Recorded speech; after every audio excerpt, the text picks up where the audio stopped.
Hi, everybody. I'm Pietro Maggi. I work at Google as an Android developer advocate. And in Google, we cover different topics as DevRel. And one of the things that I cover is uncommon form factor. Uncommon in the sense that Android is not only for smartphones. You can run your Android application on different form factors. So if someone tells you that this is the year of Linux on desktop, well, probably it's talking about Android. So we are going to cover different things in this presentation. First of all, giving an idea, looking at which range of devices are available that you can run your Android application. And we are going to cover the user experience, some consideration about how to improve the user experience across these different form factors.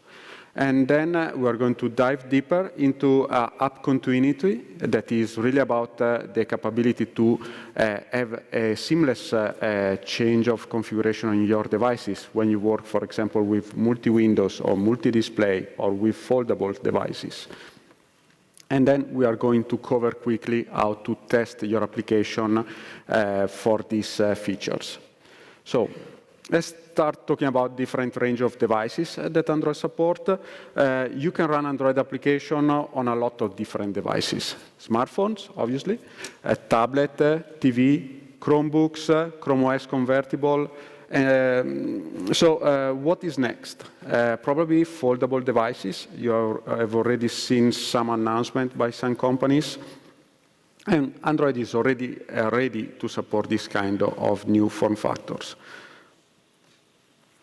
Talking about foldable device, we have two different sets at this moment of foldable device, fold-in and fold-out. The main difference in fold-in is that you have two screens, so it's really a multi-display device, where with a smaller external display that can be used for notification and a larger flexible display inside the device that you can use for an immersive experience, consuming content and creating content. The other option is to have a fold-out display, where you have a single display that when the device is folded is used only partially, probably half of it. And when you open the device, you can experience the full display. So there are some best practices that we are talking about since a long time, about how to handle resizability of your application, handling configuration changes, using save instance state to save the status of your application. So these are the best practices that allows you to support this kind of new form factors, like the foldable device. And so Android really is supporting this kind of innovation in the hardware, but for being truly innovative, we need to have an innovative application that take advantage of this new form factor. So I'm really excited to see what you're going to create for this kind of form factors. And when you optimize your application to run well on a large unfolded displays, they are going to work equally well on other large Android displays like tablets or Chromebooks and convertible powered by with Chrome OS, where you can run your application at different form factor, side by side, and so on, like on a large display of a foldable device. Let's take a look at some UI consideration that we need to pay attention when building the application for this large display. First of all, we have different setup of a foldable device. When you work with a folded device, unfolded device, so you have an immersive large display that is great for example, if you are playing a game or watching videos, creating content, consuming content. And so it's really important to make use of every pixel on the device. It's really a gorgeous display when it's open, and so it's really nice to have a good use of all the pixels available. When the device is closed, it's folded, we are talking about having a single handled use of the device. So it's very helpful for quick action, handling notification, or sometimes you get a notification there and you start to interact with something, and then the user unfolds the display to get the larger screen and doing something on the larger screen. And the other thing is that this large screen allows to have multi-application, multitasking with multiple application on the screen. It's really powerful when you unfold the device with a large display. It's like having two 21, let's say, 18 by 9 windows side by side that you can work at the same time. So here it's really start to become important if your application support drag and drop, because you can drag and drop from one window to another. So, and this gives us a huge range of possible ratios or screen displays. So we are already familiar with 16 by 9 or 18 by 9, but there are new ones that are coming over with this kind of devices. We can go as high as 21 by 9 and even above, beyond this. And we can go low as 1 by 1, like having a square display when these kind of devices are unfolded. So we really encourage to use every available pixel in the different form factor, and you may want to restrict some aspect ratio. So we have already previously the max aspect ratio. We are introducing now a new min aspect ratio that you can specify in your manifest to for some of the activity, but in this case, if you can support all the ratios, it's probably the best way to have the best use case for your the display. It's not only about the screen that defines the user experience, it's the interaction with your application that defines the experience for the users. With these different form factors, it's not only about the touch. You can have a keyboard and a mouse, for example, when you work with a desktop setup. And when your user interface is displayed on large display, some of the touch target that you have working on a smartphone may be too small to be useful on a large display. And I don't know about you, but I like to use contextual menu when I'm working with mouse and keyboard. So Android support the right click. So if you are going to provide this support, it's probably improving the user experience of your users when they are working with mouse and keyboard. So let's take an example. Let's talk about the navigation pattern. So what happens when you take an application made for a smartphone, for a narrow portrait, and you put it on a large screen? So you can see that there is a navigation here, but it's probably not the most visible part of your application. There is a lot of this application. There is a lot of white space, so we are not really using well the display here. An alternative approach is to use a split pane layout, where we can take advantage of the screen real estate, and we can have a navigation panel on the side that is much better for the user. So this is a sample that we have on GitHub. So if you want to take a look at how to have different layout for the different form factors, it's probably something that can give you some ideas. It's not just about the sample code.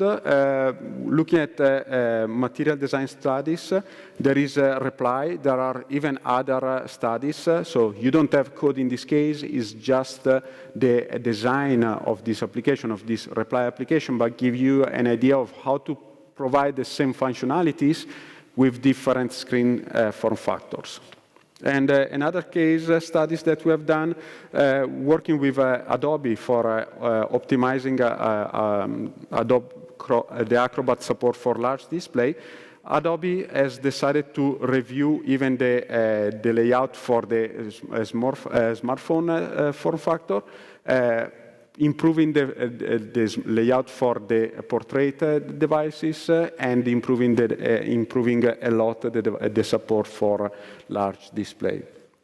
So it's simply something that is really something that can be simply done and provides a lot of improvement for the user experience of the device. Let's talk now about app continuity. So the app continuity, it's and multi-window. It's really about how you can provide a seamless experience when the device is folded or unfolded.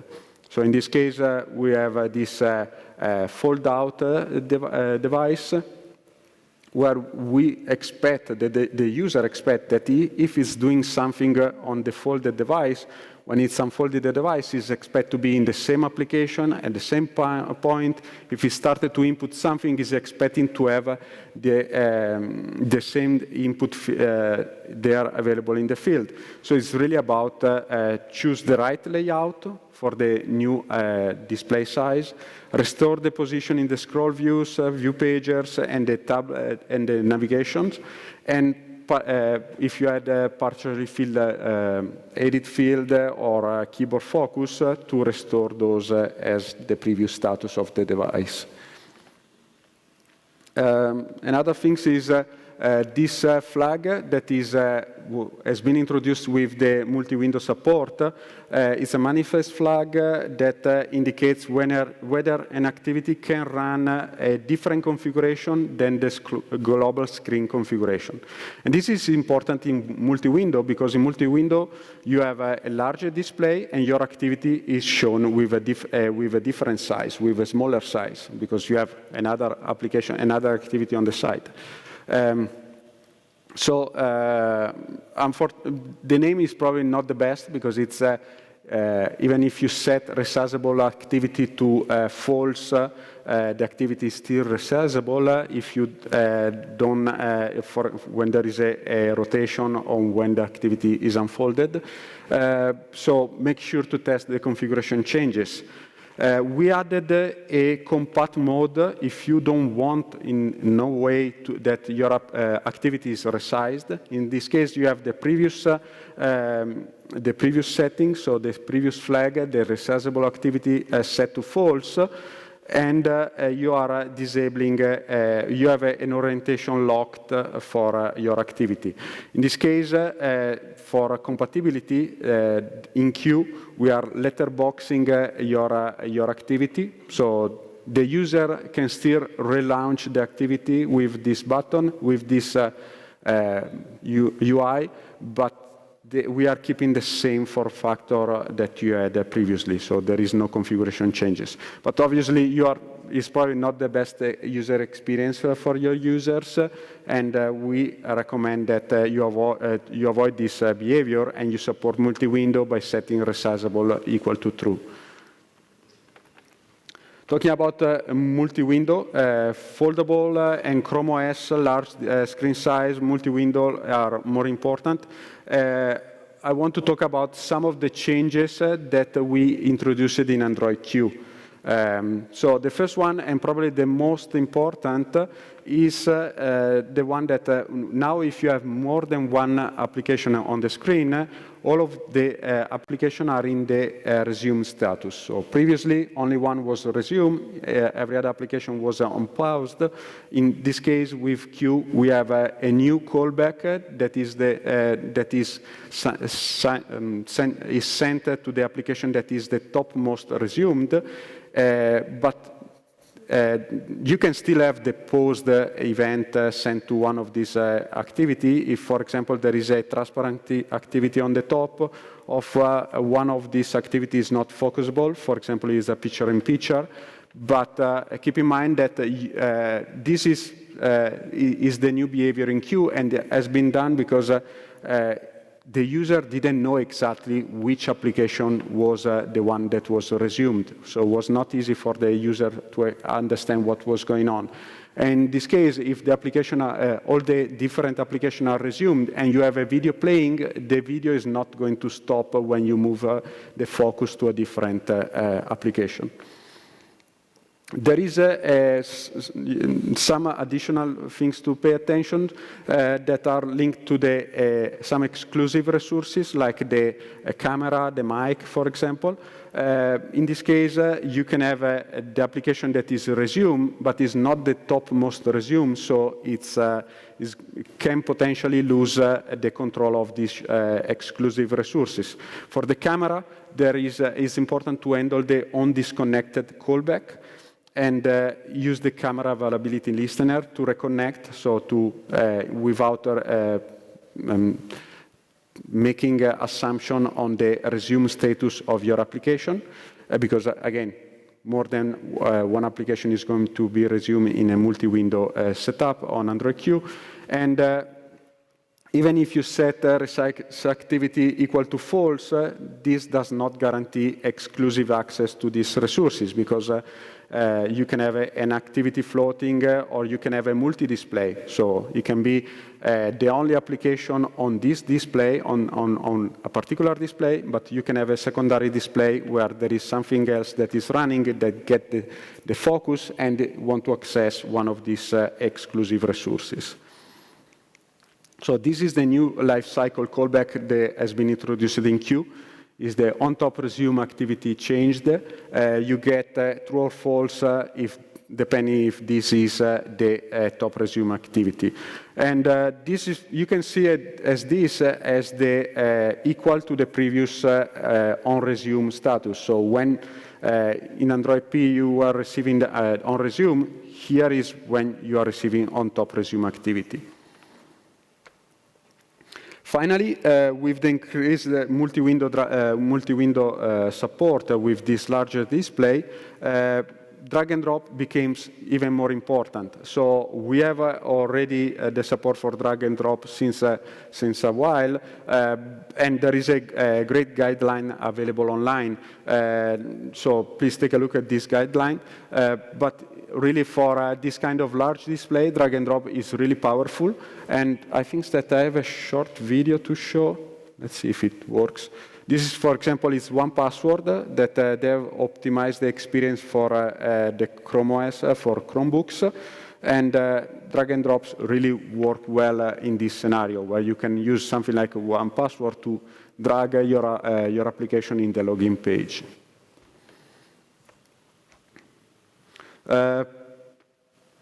We have also released with Android Q a developer guide for foldables and multi-screen devices. It's available on the Android developer website.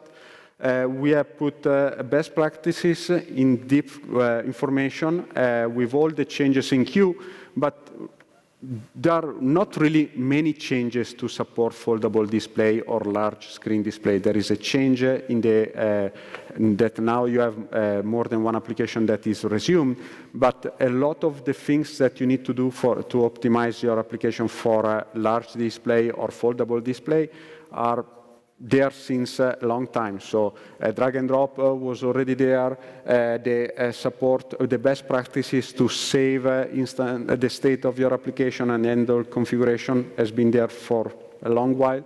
So it's really about putting together all this information in a single place with the reference to the whole documentation available on the Android developer website. Multi-display. So foldable phones can have multiple screens, but you can also find multi-display in cars, for example, or Chrome OS and phones can be connected to a larger display in desktop mode. So it's not just about the foldable device, again, the support for multi-display. The same best practices you implemented to change, to handle screen size changes, rotation, and multi-windows will let your application work well in multi-display.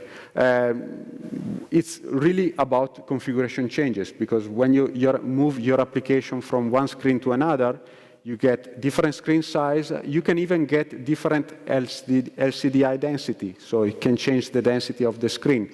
So it's something that if you are handling yourself the configuration, not having the activity to be restarted, is something that you need to handle to put in the manifest to avoid that this is restarted.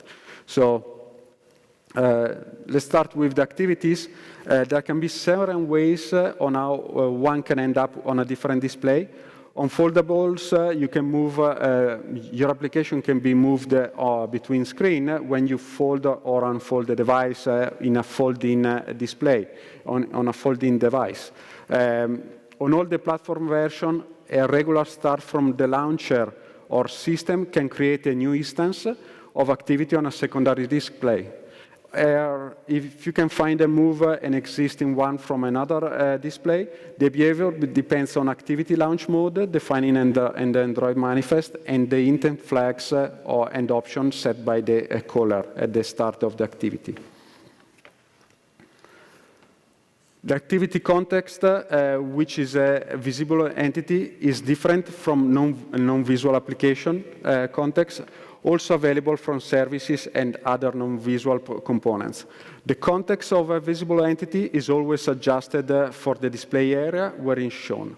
To get the current display matrix and resources, make sure to use the current visual context, such an activity, because this can change, so it's important that you use the activity and not, for example, the application context that is non-visual and it doesn't take care of where your activity is running. Also, some system API get display information from the context you provide. For example, if you want to make sure that a toast is show up on the same display as the current activity, remember to use the activity context. It's usually wrong to get resources or display matrix from non-activity context, since it's not a visual entity, and the result can be a completely different screen. In most cases, you can expect the display to have different sizes, densities, and resolution. This means that an activity that was moved will probably get a configuration change. If it's declared to handle the changes, it will be notified about a new config. If not, it will be relaunched. We encourage you to handle the configuration changes whenever possible. This results in much more fluid user experience. Configuration also drives the resources. So make sure that to update the used asset and layouts when it changes. If you need to know the current display ID after an update, on create and on configuration changed are good place where you can check this information.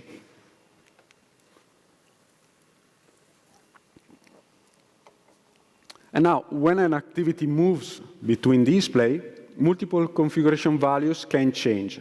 Here is an example. In addition to size and density changes, screen properties like orientation, layout, and support for touch can change as well. Any of these can cause an activity relaunch if it did not declare to handle them in the Android manifest. If the declare launch mode of activity allows multiple tasks, then start on secondary screen can create a new instance of activity. For example, here the caller requests launch of a second display with new task and multiple task intent flags, which create a new window or Chrome.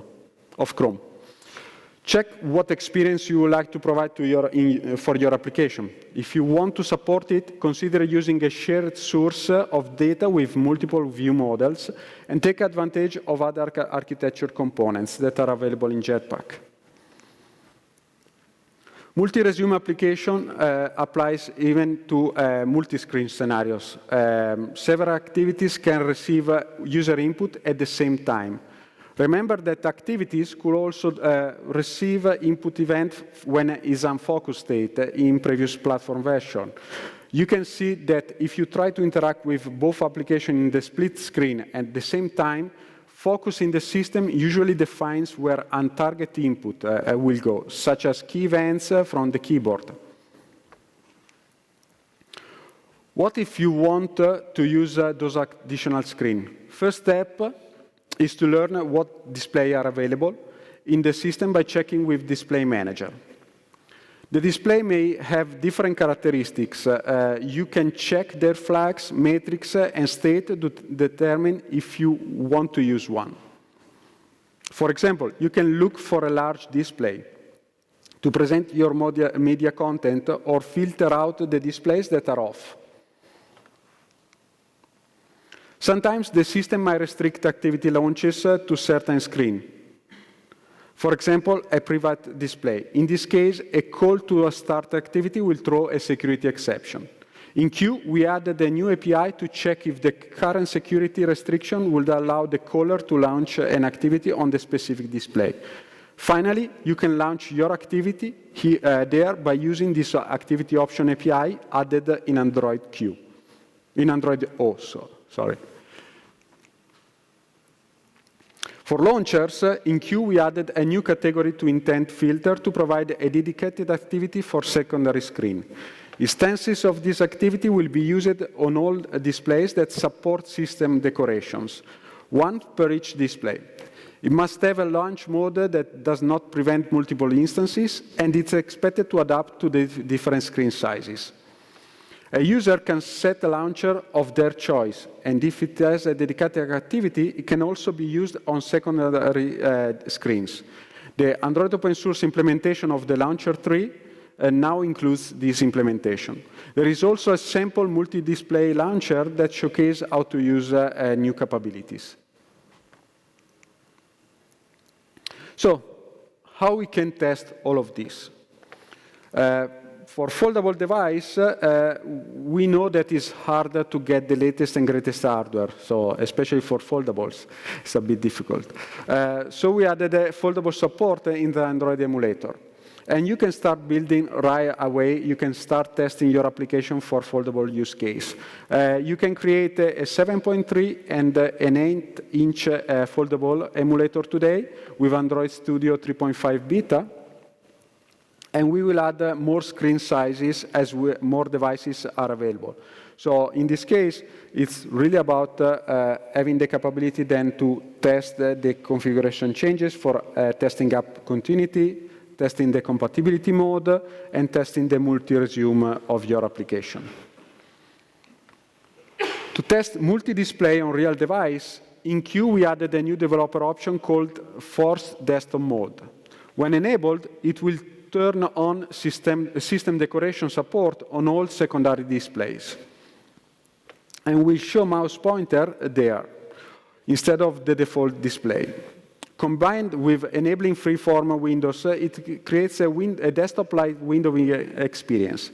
This and some other windowing-related developer options require a device reboot to start functioning. On Pixel, you can try it using the simulated display that you can see on this image. You can also find this in the developer option. Or if you have a device that supports hardware output for HDMI or DisplayPort, you can use this to test the secondary display, an external screen. We also released a developer guide for foldables and multi-screen devices on the Android developer website. So we put there the best practices. Again, check it out, this guide. There are other resources available. There is a blog post where we announced the support for foldable device. The Android on Chrome OS documentation is really comprehensive, covering all the different topics, how to handle the changing configuration, continuous resize, and so on. And there is the Chrome OS developer toolbox with sample code available and so on. And for drag and drop, this is the link to the drag and drop guide that you can use to start to test and implement this functionality that is really nice for when you work with multiple applications on the screen.